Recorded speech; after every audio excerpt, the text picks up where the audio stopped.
Hello and welcome back to another edition of the GSMC College Football Podcast on today, Tuesday, April 22nd. As always, I'm your host, Jake Daly. We've got a good show for you today. We are going to go over some of the guys that were in the portal that have already committed elsewhere, talk about their fits in their new programs. Also going to do ranking the quarterback prospects in the 2025 NFL Draft, as that is coming up on Thursday. So going to go over some of the quarterbacks in the class, as well as we're going to talk a little bit about Auburn, the Tigers' upcoming season, and preview Texas as well. Make sure you stick around for my final segment when I'm going to do a little bit of a mini mock draft, probably go through picks 1 to 5, maybe 1 to 6. We'll see how much time I have, but that's probably what's going to happen. But before we get into all that, I just want to remind everyone that we love hearing from you. You are a huge part of this show. Whether it's a quick comment, thoughtful question, or just something that you have to share, you want to get out, and you want to throw it in the comment section, go for it. There's one really easy way to do that. You can use the Super Chat feature. So just click the $ at the bottom of the chat box to send in your Super Chat there. This guarantees that your message gets on the air, gets read live. It's also just a great way to support our network and what we're doing here at GSMC. We can't do what we do without your support. We're so grateful to have you as a part of our community here at GSMC. So go ahead, send in that Super Chat. Let us know what you're thinking. Let's make this show as fun, as interactive, and exciting as possible. So now I want to talk about some of the transfers that have entered the spring portal and where they've already committed. Obviously, there's a couple guys that have not announced their commitments yet, but there are many guys that have already announced where they're going to be playing in the 2025 season. I think the most interesting one so far, obviously, besides Nico, we talked a little bit about Nico yesterday, is Joey Aguilar.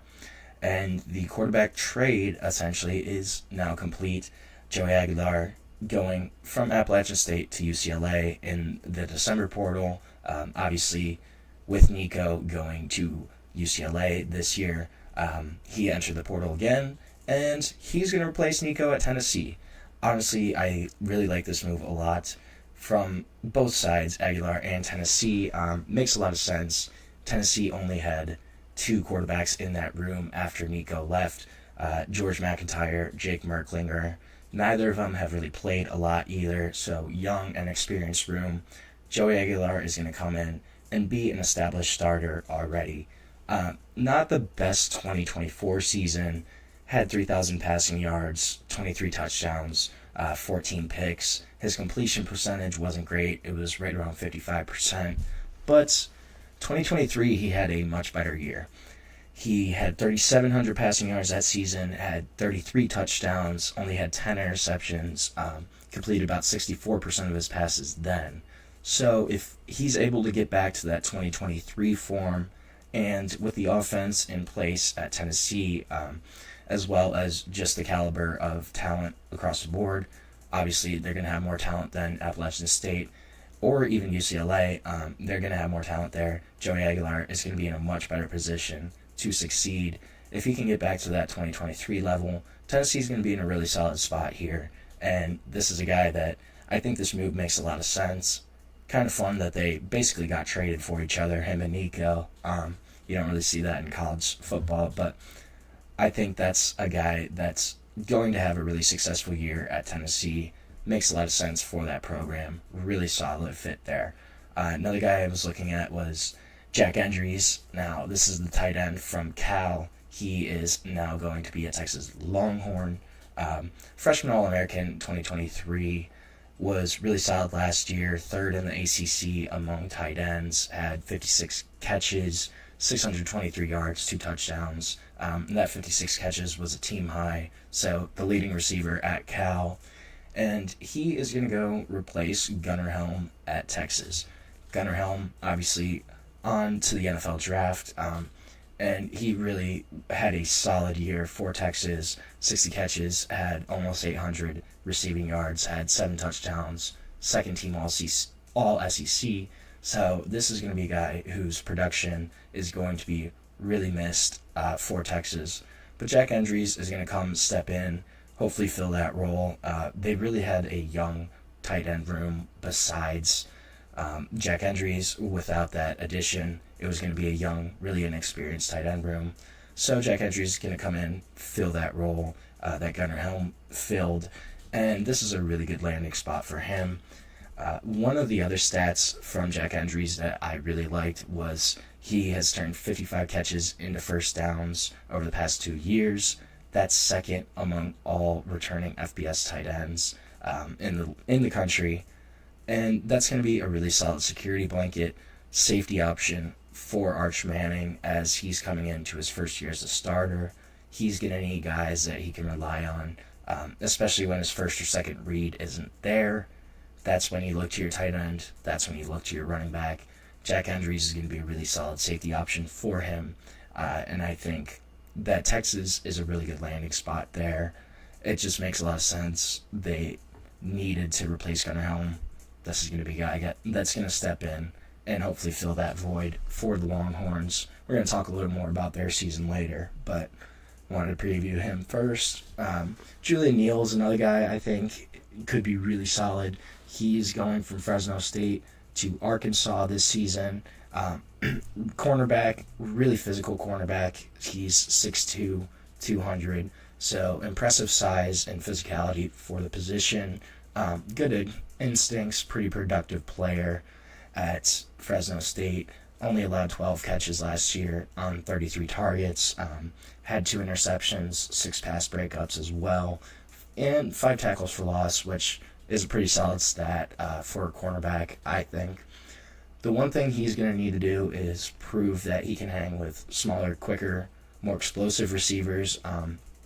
Obviously, he's going to be stepping up in competition in terms of going from Fresno State to now the SEC with Arkansas, and that's going to be a big thing here is can he compete with those quicker wide receivers that he probably didn't really see as much of at Fresno State. This is going to be another pretty solid fit, I think. Arkansas had their cornerback room, secondaries kind of in shambles right now. Last season, they were dead last in the SEC in pass defense, so they need all the help they can get. This is a room that is pretty much wide open right now. Not a lot of returning guys, not a lot of starting experience. So Julian Neal should be able to come step in, take over either one of the outside spots, possibly nickel, but he's going to be playing at some point. Arkansas really hasn't brought in anybody else. They brought in Jordan Young from Cincinnati in the December portal, but he's now hurt right now, so that's another guy that's kind of experienced that should be playing for Arkansas, but at least right now is not available. And that's where Julian Neal can come in, pretty much play right away. He's a proven veteran. He can take over either an outside spot or the slot, possibly even safety. But this is a defense that needs improvement across the board in pass defense. So should be pretty easy to find a role for him, I think, in Arkansas in that secondary. It's going to be a guy to watch out for. Quarterback-wise, another guy is Gio Lopez. So I already talked a little bit about Gio Lopez last week, but South Alabama quarterback going to Chapel Hill to team up with Bill Belichick. This is a pretty solid fit. This is one that was kind of projected right from the start as soon as Gio Lopez entered the transfer portal. This had kind of been the landing spot that they thought where it would make the most sense, and pretty much right away it kind of happened. A day or two later, he announced that he was in fact going to go to play for North Carolina. They really needed a quarterback bad. Max Johnson was pretty much their only returning quarterback with any kind of experience, yet he broke his leg last year. A guy that's had multiple season-ending injuries in his college football career. So not a guy you can really rely on to play the whole season, be healthy the entire season, be available, that kind of thing. And besides that, they only had Bryce Baker, incoming freshman, and they had another quarterback. I believe his first name was Max as well. Last name is Brown or Ryan, one of the two. I don't know. I can't remember the first name at this point, but he's in the portal right now anyways. So UNC, they really needed a starting quarterback, and this is going to give them one of the better, younger, rising kind of group of 5 quarterbacks. A little reminiscent of Dylan Gabriel in his play style. Just really crafty quarterback, savvy. I think he kind of plays quarterback like a point guard, just in terms of his distribution, how he kind of gets the ball around, spreads it around, his awareness. And he's very rhythmic guy. When he's in rhythm, he's going to be one of the better passers that you have watched.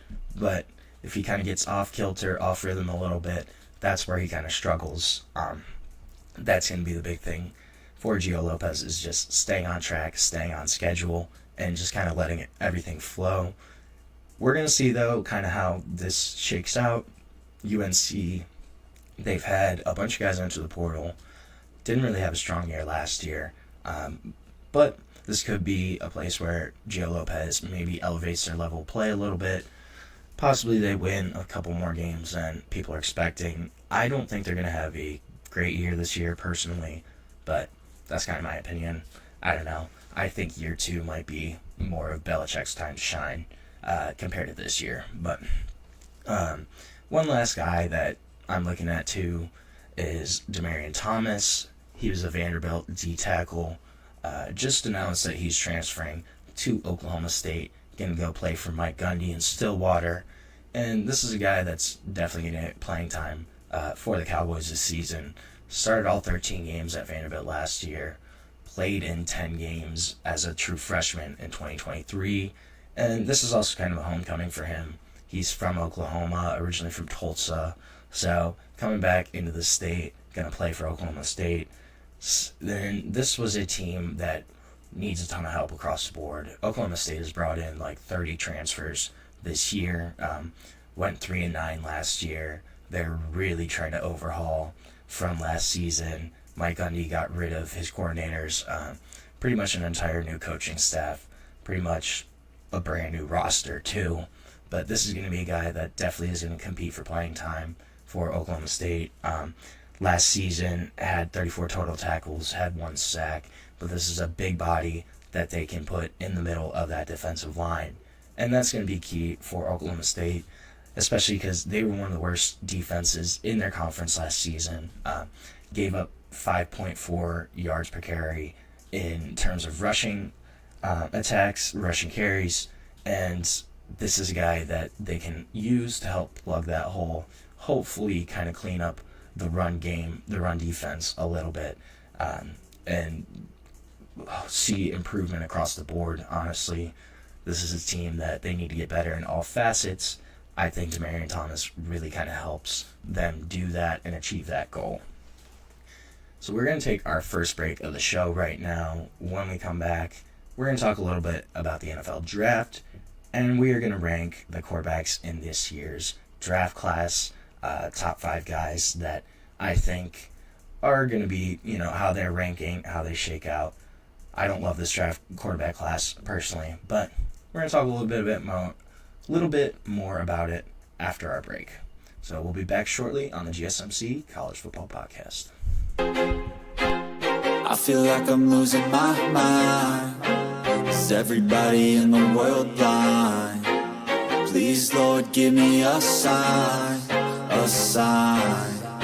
I feel like I'm losing my mind. Is everybody in the world blind? Please, Lord, give me a sign, a sign. I wanna be the greatest. Everybody on the fake shit. I look around and feel like everybody is the fakest. I make this every day and I'm impatient, hoping one day I blow up from the basement. Statement, the top is so vacant. I don't hear shit that I think is amazing. Waiting for my day when I'm playing sold out shows for 1,000 faces. Hey, give me that crown, get in my way and to be put down. It ain't your place, all this my town. If I want that shit, then I'll get it right now.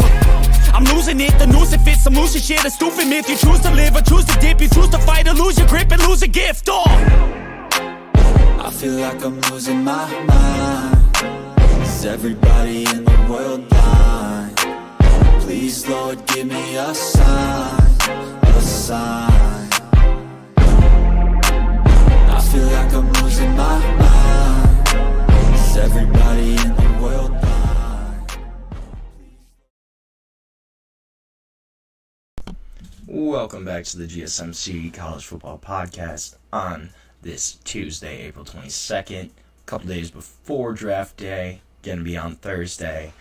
So we're going to talk a little bit about the quarterbacks in this year's class, but before I do that, I just want to remind everyone that we'd love hearing from you during the show. If you've got a quick comment, thoughtful insight, or just a question, anything that you want to get out, want to share, we would love to hear it.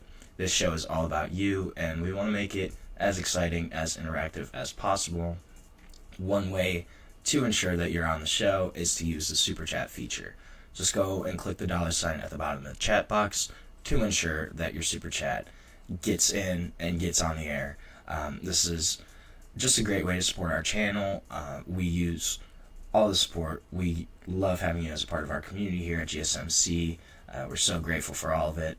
If Super Chat is not your thing, you can also go to gsmcsport.net to tip, donate, or leave a comment or question there.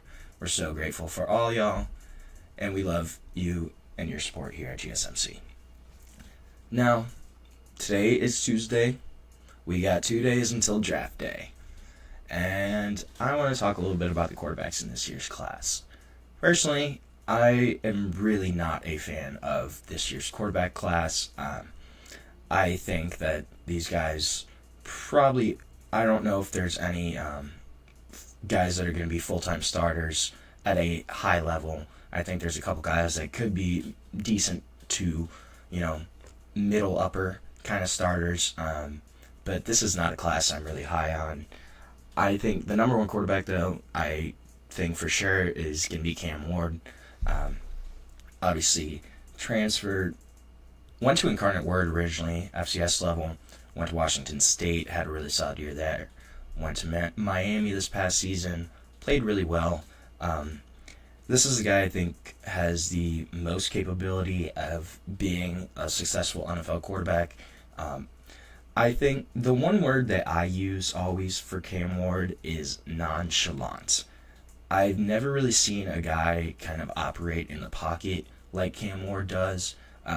Never really seems to be fazed by pressure, doesn't let defenders in his face affect him. I think it's really interesting to see because there's no kind of immediacy to him. He doesn't really seem to be rushed at any time. That's the trait that I think Cam Ward probably is the best at. It's his most unique trait to me. I've never really seen a guy kind of operate in the pocket like he does. He just kind of saunters around, la-da-da-da-da, like every day. It's just kind of the same thing. That's how Cam Ward, it seems to me like he operates out of the pocket. And I think that's a good thing just in terms of being able to handle pressure, guys in your face, different blitz packages that are going to come his way in the NFL. That's a really good thing. However, there's also kind of a downside to that. It seems that a lot of times, when he is kind of that nonchalant, he forces passes that I don't think he should be throwing. He's a supremely confident passer. He thinks he can fit the ball into any window, and he can for the most part. He really has good arm strength, ability to fit balls in tight windows. But is it going to bite him in the butt in the pros, kind of if he still carries that nonchalantness and kind of forces balls sometimes, will that bite him? I think it really could. I don't know. We'll see. Tennessee, it looks like Cam's probably going to go to Tennessee. I think that's a solid fit for him. But, there's still not a ton of weapons there. Their O-line is still kind of a mess. That's a team that has a lot of holes and not a ton of support. It's going to be mostly on Cam Ward. Will he be able to carry that slack? We're going to find out. I think Shedeur Sanders is a clear-cut number 2 quarterback in this class. I don't really have him that far down from Cam Ward. I don't think there's a huge step down from Cam Ward to Shedeur Sanders.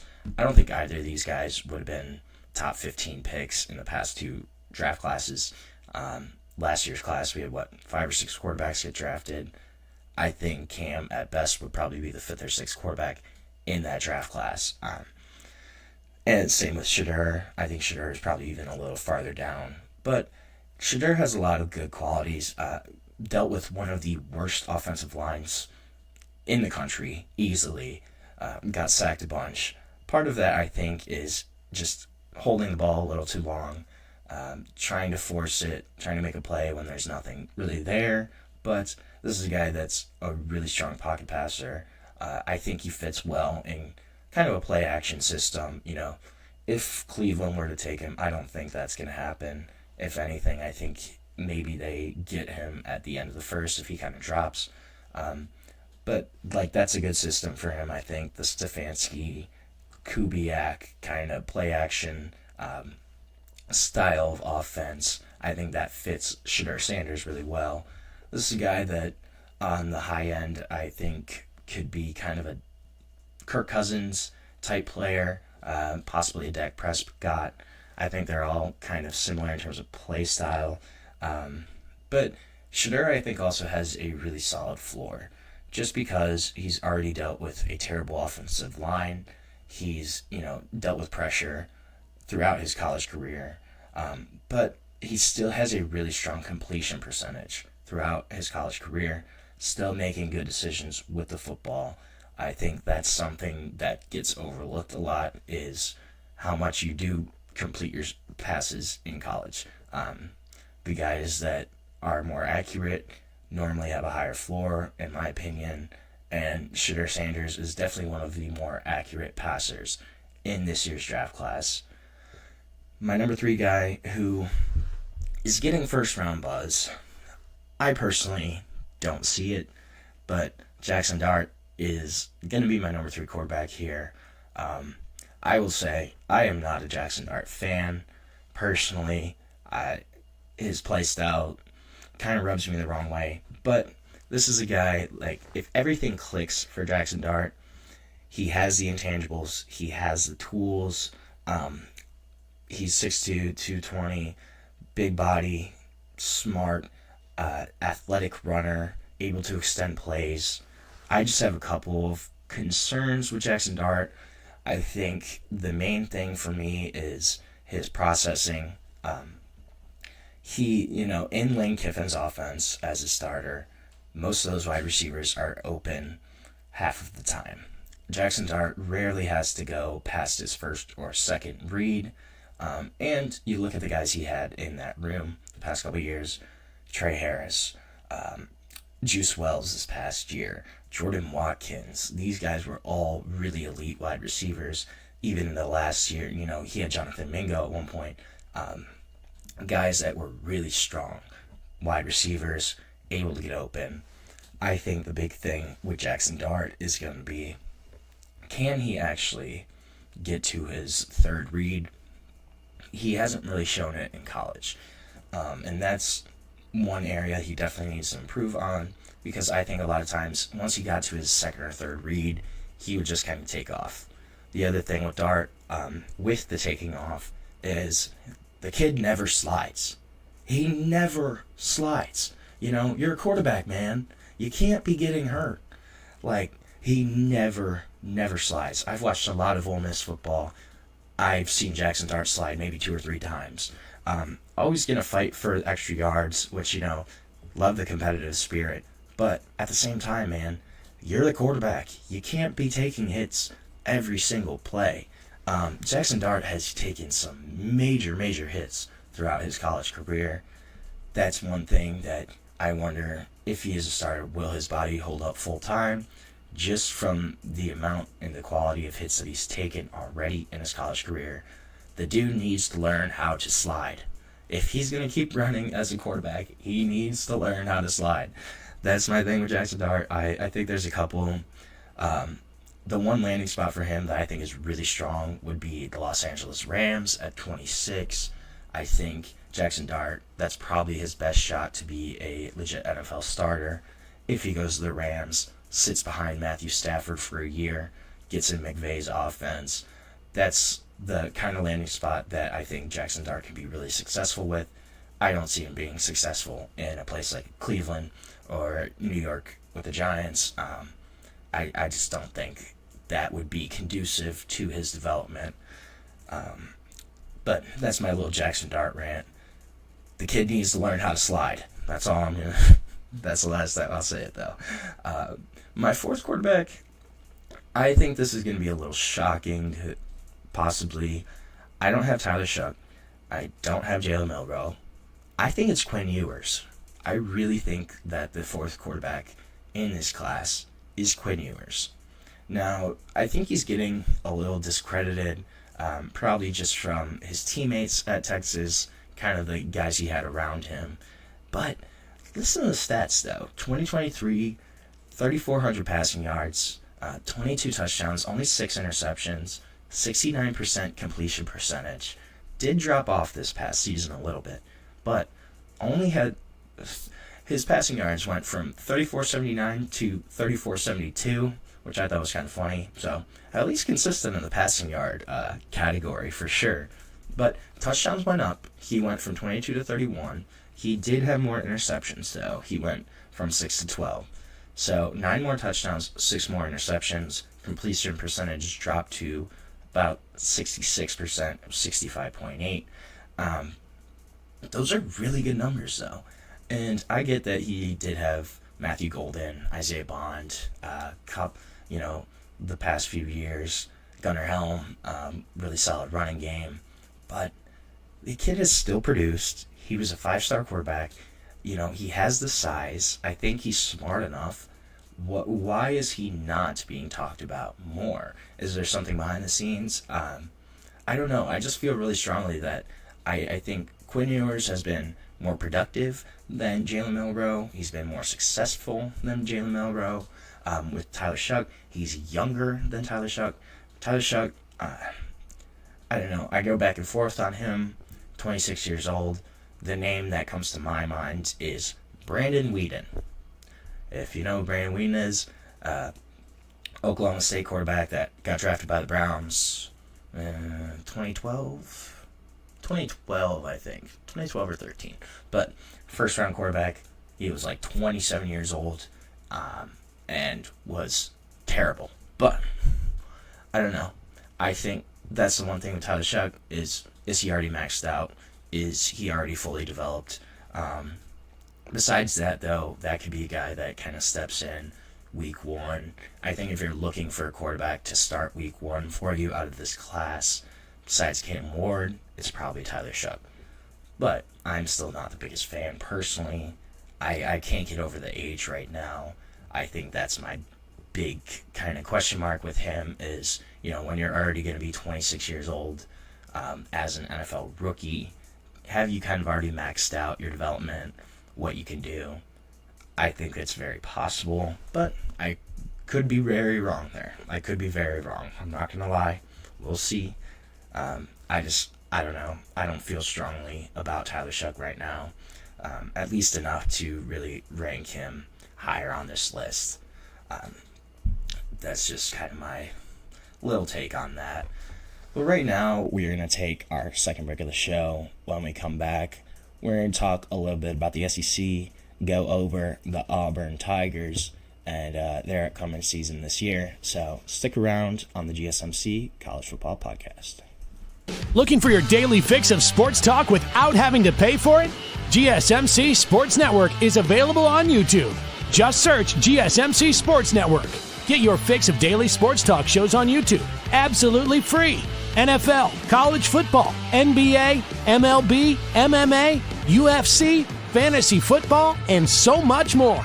GSMC Sports Network has shows running all day long, with new sports shows starting every 2 hours. Just like on your favorite cable sports channel, except GSMC Sports Network is absolutely free. Just search GSMC Sports Network on YouTube to catch one of your new favorite shows, like the GSMC College Football Podcast, Chip Shot Football Podcast, Hoops and Heels Women's Sports Podcast, GSMC Basketball Podcast, and so many more. Check it out for yourself. GSMC Sports Network, Now available on YouTube absolutely free. Search GSMC Sports Network on YouTube right now.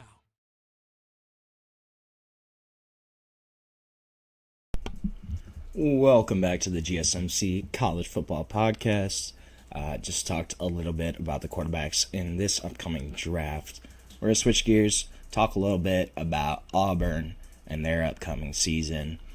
So this is really a make-or-break year for Hugh Freeze. I think year 3 as the Auburn head coach, they need to show some kind of improvement. This is definitely the time to strike. Obviously, you have the big in-state rivalry against Alabama. Alabama's kind of lost a little bit of momentum over the past year and a half since Saban's retirement.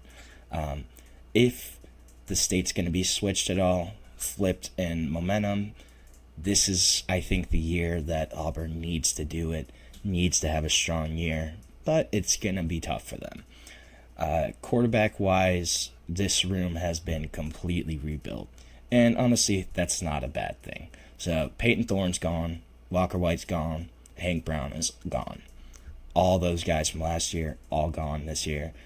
This is going to be, it's still quote-unquote competition, but Jackson Arnold, transfer from Oklahoma, as well as Deuce Knight, who was 4-star freshman incoming. These guys are going to battle it out, I guess. This really seems like Jackson Arnold's job. You never know, though. Deuce Knight was a really highly regarded recruit. Notre Dame commit, actually, for a long time. Switched to Auburn really late in the cycle. Was a big pickup for Hugh Freeze.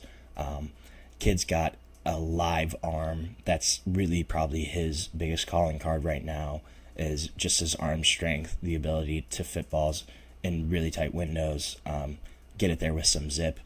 That's kind of Deuce Knight's calling card right now. Jackson Arnold is going to look to bounce back from his first year in SEC play with Oklahoma. Was not the season that he wanted at all.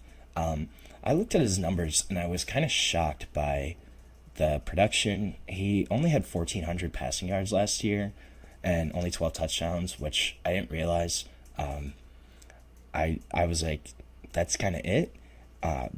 We'll see if he can, do a little more in the SEC this year, just with Auburn rather than Oklahoma. Does switching schools kind of help Jackson Arnold at all? This is a guy that was a 5-star quarterback at one point. Obviously, has kind of struggled at Oklahoma, but we'll see what happens with him this year at Auburn. Running back wise, they're going to lose Jarquez Hunter. That's a big loss for the Tigers. Led them with 1,200 rushing yards last season, had 8 touchdowns. That's going to be a big guy to replace, but there's going to be a couple other guys that are kind of in contention right now. Damari Alston, he's their most experienced returning back. He's kind of shown pops in previous years. Last year had an 80-yard run, 80-yard touchdown performance against New Mexico. Shown it in brief stints where he's kind of shown that he could be a good starting running back, but hasn't shown it full time. Jeremiah Cobb, he's a returning sophomore, should kind of be in contention for a larger role. Another name to look at is Darrell Robinson. This kid is a transfer from UConn, had 730 rushing yards last season for the Huskies, had 8 touchdowns. Could step into a larger role with Auburn, but he is currently out right now. He's nursing an injury, so this looks like it's probably going to be more Damari Alston, at least to start this season. But the wide receiver room kind of makes up for the running back room right now. So Kendra Lambert-Smith, he does the part. Was the leading receiver last year, had almost 1,000 receiving yards, but Cam Coleman is on his way in. Cam Coleman had a really strong freshman season, over 500 yards receiving, was second leading receiver on the team. This is a guy I am really high on. I really like as a prospect, as a wide receiver. I would not be shocked at all if he has a 1,000-yard year, 1,200, 1,300, something like that. I think the kid is a really, really elite wide receiver and a strong talent at that position. He's only going to be better in year 2. It's really going to be Cam Coleman and Eric Singleton Jr. Those are going to be your 1 and 2 wideouts for Auburn. Eric Singleton Jr. transferred in from Georgia Tech this past season as a freshman there. 2023, he had 700 yards, 6 touchdowns, freshman All-American across multiple boards. Last season, again, had a really strong year for Georgia Tech, led them with 54 catches, 554 yards, 3 touchdowns, averaged 13.5 yards per reception. And now he's going to transfer into Auburn. Him, Cam Coleman, this is a really strong wide receiver duo. I think it's one of the better ones, definitely in the conference, possibly across the country. We're going to see I don't know who kind of takes the lead there. I'm more of a Cam Coleman fan personally, but I could definitely see Eric Singleton Jr. kind of taking over that lead role. Malcolm Simmons, he's also back. He was the third leading receiver on the team last year. Kind of was more of a gadget guy, special teams guy, but should take a bigger role. Again, could probably be that number 3 receiver. This is going to be probably the strongest unit, at least on offense, for Auburn. Offensive line, it's kind of going to be a question mark. Connor Liu, expected to start at center, was pretty much our center last season. Right now, he's injured during spring, but should be back to start the year. Xavier Miller, he's going to start at right tackle. He's been the starter the past 2 years. That's solidified. Left tackle, that's kind of more of a question mark. Looks like Xavier Chaplin, Mason Murphy are going to be the 2 names there in contention. Chaplin was Virginia Tech transfer, played over 500 snaps last year, only gave up 2 sacks. Mason Murphy was a USC guy, played mostly right tackle actually, but he did play about 45-50 snaps last season at left tackle. So that's going to be one of those 2 guys there on the offensive line, I think. Braden Joyner is also going to be a name to look at. He's either going to play guard or tackle, probably, at least mix in. Played over 500 snaps last year for Auburn. Could be a guard, could be a tackle. Kind of just depends on what happens. Jeremiah Wright's back. He was starter captain last season. He'll be the right guard again. That's going to be a pretty strong unit, though. D-line, I think, is going to be interesting. They're going to lose Jalen McLeod. He had 13.5 tackles for loss, I believe, over 2 seasons there. Jamonte Waller, this is going to be the big guy I'm going to look at this season, was a 5-star in the 24 class. Incredibly talented, but he got hurt in October this past year, season-ending injury, so only played a little bit at the start of the season, but a guy that has all the talent in the world and should be one of the main guys in there. They call it the buck position, kind of one of their D-ends, hybrid roles, but it's a pass rushing role. Jamonte Waller could be there. Chris Murray, I think, is another guy that could factor in. He was a transfer from Sam Houston State, had 38 tackles, 5.5 sacks, 2 forced fumbles last season. So probably going to be another guy that they take over as the starters this year. Linebacker-wise, this is going to be a decent unit. They are losing a couple guys, Dorian Mousy, Eugene Asante, a couple guys that played a lot for Auburn last year. Robert Woodyard Jr., he's really the only veteran, I guess, in this unit. Only upperclassman, actually, in the linebacker unit, which I thought was really interesting.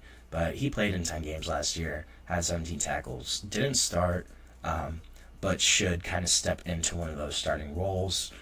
The guy that's going to be the leader, though, is DeMarcus Riddick. He has the most on-field experience, actually, despite only being a true sophomore. Played in all 12 games last year, had 2 starts, had 27 tackles, 5 tackles for loss, also had 3 sacks as a linebacker. This is going to be a guy that should be the most productive linebacker in the unit. On-field leader, at least in terms of experience, only as a sophomore, which is kind of crazy. But those are going to be your main 2 guys, it looks like, in that linebacker unit. Secondary, safety, kind of question mark. They're going to lose Colby Wooden, going to lose Jaron Thompson, but Caleb Harris should kind of be that main guy. Again, another true sophomore. They had a really strong 24 recruiting class. A lot of these guys are stepping into bigger roles this season. Caleb Harris, though, he's going to be another one. got a lot of playing time last season as a true freshman, will be in line for an even bigger role this upcoming year. Auburn's got a tough schedule, though.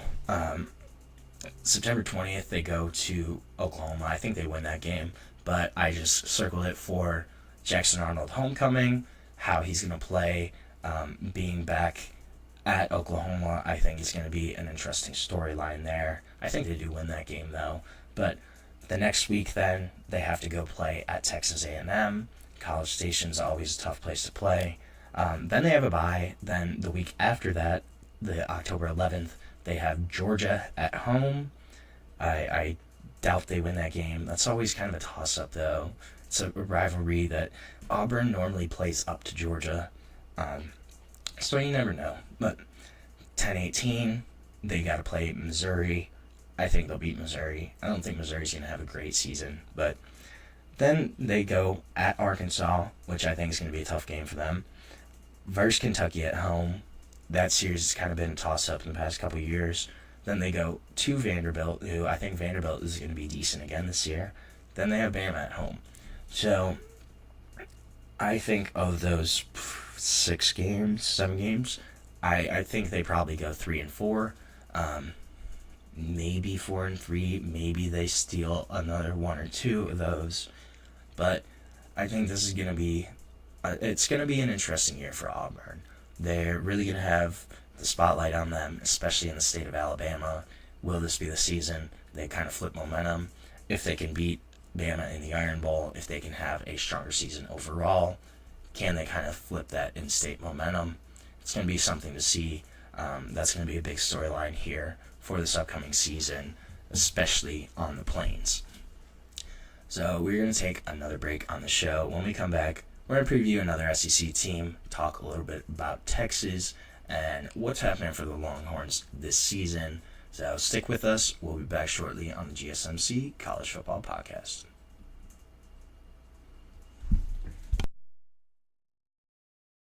For the best and latest podcasts available anywhere, go to the podcast app on your cell phone and type in GSMC to access free content-rich podcasts on health and wellness, book reviews, sports, entertainment, relationships, social media, movies, technology, finance, and even weird news. Subscribe and download the GSMC Podcast Network's family of shows, available everywhere podcasts are found.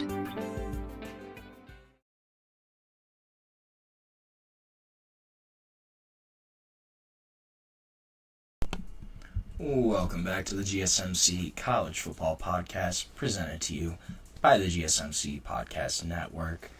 Just talked a little bit about Auburn, about their season. Gonna talk a little bit about another SEC team program in the Texas Longhorns, UT Austin. It's gonna be another season where they're gonna be in contention for the college football playoff, I think. Well, what remains to be seen, do they take a step down after the departure of a ton of key guys, namely Quinn Ewers will be leaving, and it's going to be the Arch Manning show in Austin. It's finally time. Arch Manning will take over as the full-time starter, and this is a unit that's not really in question. There's only 2 other quarterbacks on the roster right now, 4-star freshman KJ Lacey, Trey Owens, who's a redshirt freshman. So, nobody else. This is going to be the Arch Manning show, and it's going to be a ride. Obviously, the name, the territory, we all know the Mannings. And will Arch be the next iteration of NFL starting quarterback Manning? I don't know. We'll see. He definitely has the talent, though. And I think he's got a little more moxie than people give him credit for. I don't think he's really like either of his uncles. Honestly, his play style, probably a little more like his grandpa, Archie Manning. And he was kind of a scrambler, but Arch Manning, I think, is a little more mobile, a little more athletic than both of his uncles. Obviously, the Mannings were not known for being world-class athletes, but I think their nephew got a little bit more of that trait. It'll be interesting to see what he can do, especially He's going to lose some weapons around him. Running back, though, they do return CJ Baxter. So he was out the entire 2024 season, had a knee injury, but he's going to come back, and this is going to be a big back for Texas. He's 6'1", 220. He's at least 2 inches taller and at least 15 pounds heavier than every other running back on the Texas roster. So gives them a little bit of a different body type, different play style. This is a bruising running back. And he's going to be back. He's going to pair, though, with Quintravion Wisner, who was also returning. Had over 1,100 rushing yards last season. That's going to be a big duo in the backfield for Texas. One of their stronger units, I think. Jared Gibson, he's also back. He had 350 rushing yards last season as a freshman. So they really have 3 backs that I think could play a lot and could be really productive for them. This is probably going to be a room that rotates. Going to be a little more running back by committee. Unless one of these guys kind of really takes over the show in the first couple weeks. I don't really see that happening. I think they'll probably rotate a little more. But still going to be a really fun unit. And I'm excited to see CJ Baxter back just because I like big running backs. I think they're fun to watch. It's more fun to see somebody run someone over than it is to kind of see them sidestep people. I don't know. That's my little thought. Wide receiver, though, this is going to be a room that's going to be remade. Matthew Golden departs, as well as Isaiah Bond. They're both gone to the NFL. Isaiah Bond, with his 4.2 40, 4.4 whatever he ran. But still a really good talent, though, at wide receiver. Ryan Wingo, he's probably going to be the main guy. He returns. He was the number 3 wideout last year as a true freshman. And this is a really talented kid. 6'2", 210, really smooth operator. Had 29 catches last year, almost 500 receiving yards, couple touchdowns. So is going to be a guy that's going to step into a much more prominent role. DeAndre Moore, he's another guy I'm looking at. He was right behind Ryan Wingo, actually. Had 450 yards last year, had 39 catches, 7 touchdowns. So I think he's another guy that's going to mix in for time there. Jamie French, he was an incoming guy. I think he's going to be in contention for playing time too. He was a really high 4-star. Some people had him as a 5-star wide receiver, but a really talented player. Somebody that I think could get playing time early on. And then Emmett Mosley V is another kid I'm looking at. He is a transfer coming in from Stanford. Had a really strong season last year as a true freshman at Stanford. Still has 3 years of eligibility. This is a kid that can grow and develop in the Texas program, and he could possibly be that number 3 receiver. Had a lot of production last year, actually, as a freshman. We'll see kind of what happens with him. I think, though, he's a really strong contender for playing time at Texas. Tight end wise, I kind of already talked a little bit about this earlier in the show, but obviously they're losing Gunnar Helm. The big name here is going to be Jack Endries. How he takes over that role, will he be able to replace that production of Gunnar Helm and give Arshad Safety Blanket that little target just when you can dump off? Will Jack Endries be that guy? I think he will, but that's going to be the main name there at tight end for them. O-line, this is going to be a unit that could have some changes throughout the year. DJ Campbell is the only returning full-time starter. They're going to lose Jake Majors. They're losing Hayden Connor. Calvin Banks could be a first-round pick in the NFL draft this year. Cam Williams also entered the draft. So this is a unit that's going to be remade. And there's question marks around this. Will these young guys be able to step in? DJ Campbell, obviously, he'll still be starting. He's got the right guard spot locked down. Cole Hudson, I think, is a guy that's probably going to start. Could be at center, could be at guard. That's going to kind of depend on just some of the other guys that, like Connor Robertson, he's a center. Depending on what they do with him, if he starts, I think Cole Hudson could bump to guard. Neto Umeozulu, Wow. I am really rough with names right now. But he's a redshirt junior, shows a lot of promise, could be a starting guy, just depending on what happens with Cole Hudson. Trevor Gooseby, probably going to be a starting tackle. They're going to have to replace both tackles. But this is going to be a unit that's going to be a question mark until Texas kind of figures it out. Probably throughout the season, we're going to be hearing about the O-line and kind of how they're replacing those guys. At least that's my kind of thought about it. D-line wise, though, on the other side of the trenches, they're in a better spot. Both Colin Simmons and Ethan Burke return. Colin Simmons was their leading pass rusher last year. 9 sacks, 48 tackles. He'll be back, have another year. And this could be a guy that kind of builds even more onto that season from last year. But those two guys should really be bookends of this defense. D-tackle is a lot more of a toss-up. Cole Brevard is coming in. He was transferred from Purdue, honorable mention All Big Ten last season. Hiro Kanu, transferring from Ohio State. Didn't really play a lot at Ohio State. But those two guys are transferring in. Could be in the mix there. Alex January also returns. Will probably rotate in at some point. That's going to be a position where they probably rotate a lot of guys. But we'll see. Linebacker-wise, Anthony Hill Jr. is back. And that is a really, really big win for Texas. 113 total tackles, 59 solo tackles, 8 sacks, 1 interception, 4 forced fumbles, and 1 fumble recovery. That is an insane stat line. Absolutely crazy stat line. Yeah, I mean, I looked at it the first time and I was like, really? Really? 113 total tackles, and you had 8 sacks, and he forced 4 fumbles, and had an interception? It's unbelievable.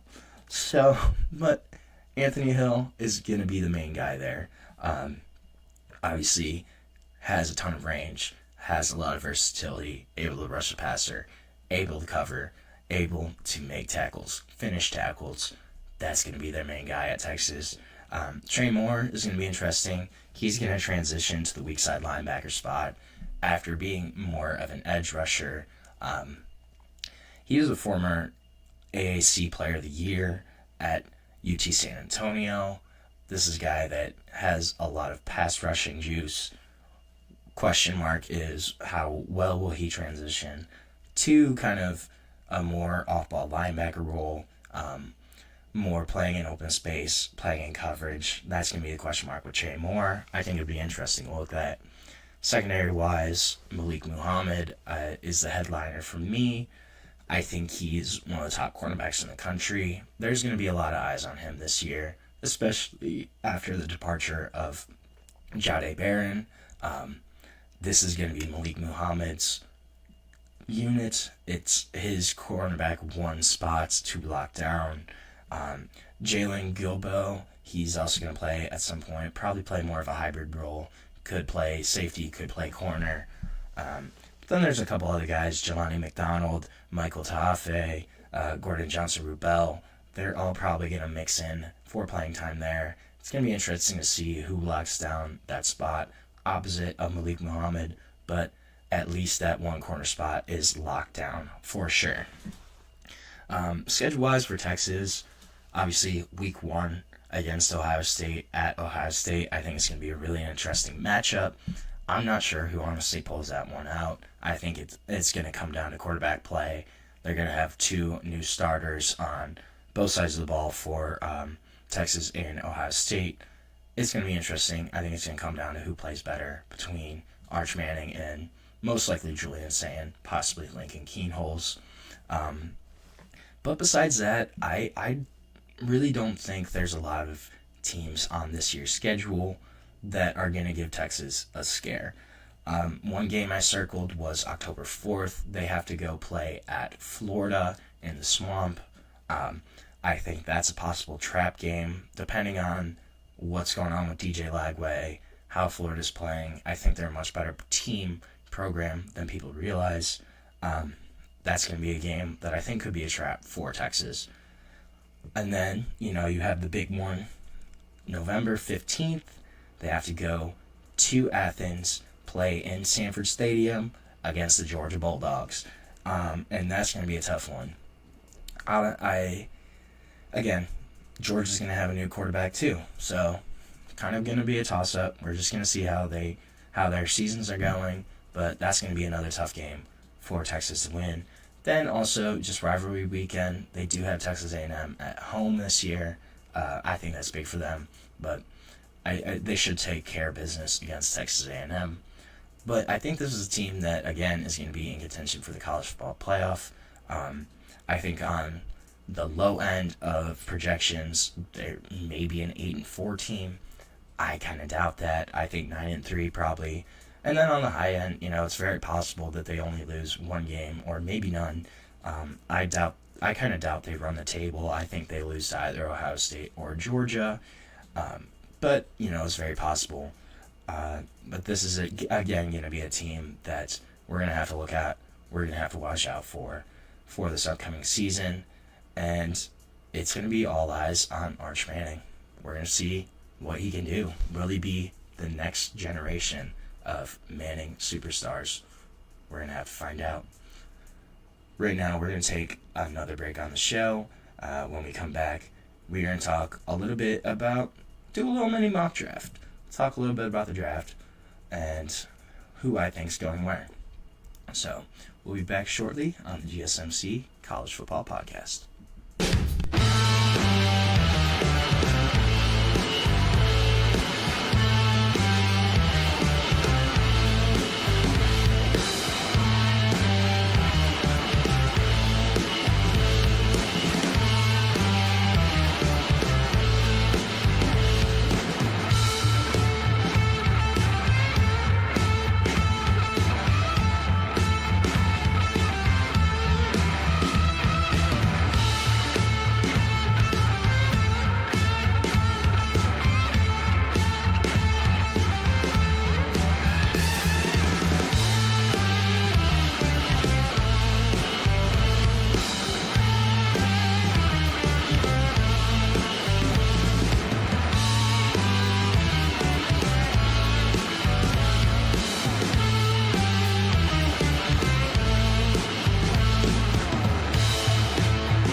Welcome back to the GSMC College Football Podcast on this beautiful Tuesday, April 22nd.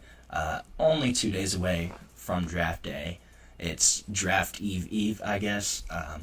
But so, we're going to talk a little bit about the draft. We're going to do a little mini mock draft. Let's talk about the first 5 or 6 picks and kind of who I think is going to go where. So, on the clock, Tennessee Titans have the first overall pick. And this one, I think it's lock. I would be highly surprised if anybody other than Miami quarterback Cam Ward goes number 1. This is just too big of a need for Tennessee. They don't really have a strong... I don't like Will Levis. I'm not a Will Levis fan. I didn't think he was going to be a great starting quarterback when he was drafted. Still hasn't really shown me anything to kind of change my opinion. So this is a big need for Tennessee. They need a quarterback badly. They have needs across the board, but I think with the guys available, they have their whole board in front of them. I think Cam Ward makes a lot of sense. Brian Callahan coming in as the coach, he's going to want his own quarterback in there. And I think Cam Ward is a guy that makes a lot of sense for Tennessee, and he can fit. He's the best quarterback in this class. It's a position of need for sure for the Titans, and it just makes sense. I don't really have a ton to say about Cam Ward to Tennessee, just because I think it makes a lot of sense, and I think it's basically a lock. I really think the draft starts at number 2, and I'm really curious to see what the Browns are going to do, honestly. I've gone back and forth on it.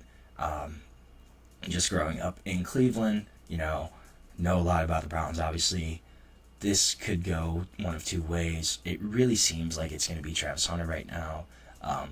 Earlier in the year, I kind of thought that Abdul Carter would be the guy. I think there's really no bad option here. I think if the Browns go Abdul Carter, you have one of the most dominant pass duos in the NFL. You create a really scary pass rush with Myles Garrett on one side, Abdul Carter on the other side. That's terrifying for on offense. But I think Travis Hunter fits better overall. You have a dire need for playmakers at the wide receiver position. Jerry Jeudy had a breakout season this past year, but besides that, there's not a whole lot there. Cedric Tillman has kind of shown flashes here and there. They need a guy, though, that's an electric playmaker, and that's what Travis Hunter is. I think you draft him at 2 for the Browns, you slot him in at wide receiver, and then you go, hey, we'll give you 20, 25 plays on defense at cornerback. It's a guy you scheme in. You have him play on third downs, on big downs where you need to stop momentum, shifting plays, drives. That's when you throw Travis Hunter in. You have him play cornerback. And this is a decent quarterback room for the Browns anyways. You know, Denzel Ward, I go back and forth on my opinion of Denzel Ward. But when he's playing an elite cornerback, Martin Emerson, I'm combining the two names. Martin Emerson, Greg Newsome, both really strong corners. I think Martin Emerson is a really, really good outside cornerback. So if you have Travis Hunter mix in on 20, 25 plays on defense there in key downs. You have a much stronger secondary. You still have a decent pass rush with Myles Garrett. I think that improves the Browns across the board more so than picking Abdul Carter would. And also, Andrew Berry recently called Travis Hunter a unicorn, and I think that is really high praise, kind of emphasizes where the Browns are thinking right now for the number 2 pick. Then number 3, everything I've been seeing, everything I've been hearing is that the Giants are just going to take whoever falls to them between Travis Hunter or Abdul Carter. They're in a really solid spot. I think it's Abdul Carter then. I think this is a really easy pick for the Giants. Does sound like the Giants are still interested in Shedeur Sanders. I don't see them taking a quarterback there at 3. It's possible, but I think they go best player available, and that's Abdul Carter in this situation. The kid is an absolute freak of nature. Transitioned from off-ball linebacker to edge rusher full-time this past season. Had kind of been a part-time pass rusher before, but full-time pass rusher this year. Had a really great year, had 11.5 sacks, showcased what he can do, just was a dominant player, and he's fast too. That's the other thing. I think just his quickness, his ability to get off the edge quick, and his pursuit skills are really strong as an edge. This is a move that makes a lot of sense for the Giants. They do still have Brian Burns, Kayvon Thibodeau, but you add this guy in the mix. That's a really strong pass rush rotation. Then I also saw today that if they do draft Abdul Carter, they could potentially flip Kayvon Thibodeau for a draft pick, for probably a day 2 pick. I could totally see that move too from the Giants, but I think Abdul Carter makes a lot of sense here as the number 3 pick for the New York Football Giants. At 4, the Patriots are a really interesting team. I think they have needs across the board, obviously. Wide receiver is a big need for them, but I don't see anybody that's that highly rated right now to be able to be the number 4 pick as a wide receiver. I don't think Ted McMillan is that highly regarded across the league. I think this is probably an O-line pick. Just knowing Mike Vrabel, knowing how he wants to build out the trenches, build his team from there, I think this is a place where you see probably an offensive lineman. I have Will Campbell from LSU going here. Still debated on where Will Campbell will end up in the NFL. Will he play tackle? Will he play guard? I think he has the capability to play tackle. Played there for all 3 seasons at left tackle for LSU. And this is a spot that makes a lot of sense. I think Will Campbell, just in particular, will fit them. Really physical, tenacity, driven player. Makes a lot of sense for New England, for what Mike Vrabel is trying to build there. One potential option I'm looking at is, could they maybe look at Ashton Jeanty? It's possible. I think they don't really have a running back. I could see them trying to build their offense through a strong run game, put a little less pressure off Drake May. Makes a lot of sense to me. I don't know. I think that could be a potential option. Obviously, Mike Vrabel had Derrick Henry in Tennessee for, their periods of sustained success, relied on that running game. Could he try to build something similar for the New England Patriots? I think that's going to be an interesting question to look at. Then at 5, I think Jacksonville, Mason Graham, D tackle from Michigan. This makes a lot of sense. They were either last or second to last in run defense this past year. I have to double check that, but a team that really needs defensive help. I think if Travis Hunter were to somehow drop to 5, I think that he would land in Jacksonville. I don't really see that right now, however, and I have Cleveland taking him.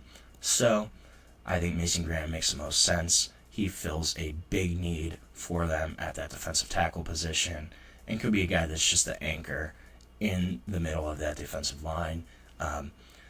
Could unlock their pass rush a little bit too. Develops really good pressure from the inside of the pocket, and they also have Josh Hines-Allen and Trayvon Walker on the edge. 2 decent edges. They're guys with high potential, could have put up high sack numbers just depending on the year, and I think Mason Graham, just coming in from that nose tackle position, that D tackle position, makes a lot of sense as a guy to kind of help fill that Jacksonville defense, plug a big hole in the middle right there for the Jaguars. I think it's a move that makes a lot of sense. I think it's something that we'll probably see on Thursday. So with that, we are going to end our show for today. Thank you so much for tuning in to the GSMC College Football Podcast. Please remember to subscribe and like the channel. And if you want, you can go to Facebook, Instagram, TikTok, Twitter for more sports updates, more content that you love. Thank you so much, and have a great day.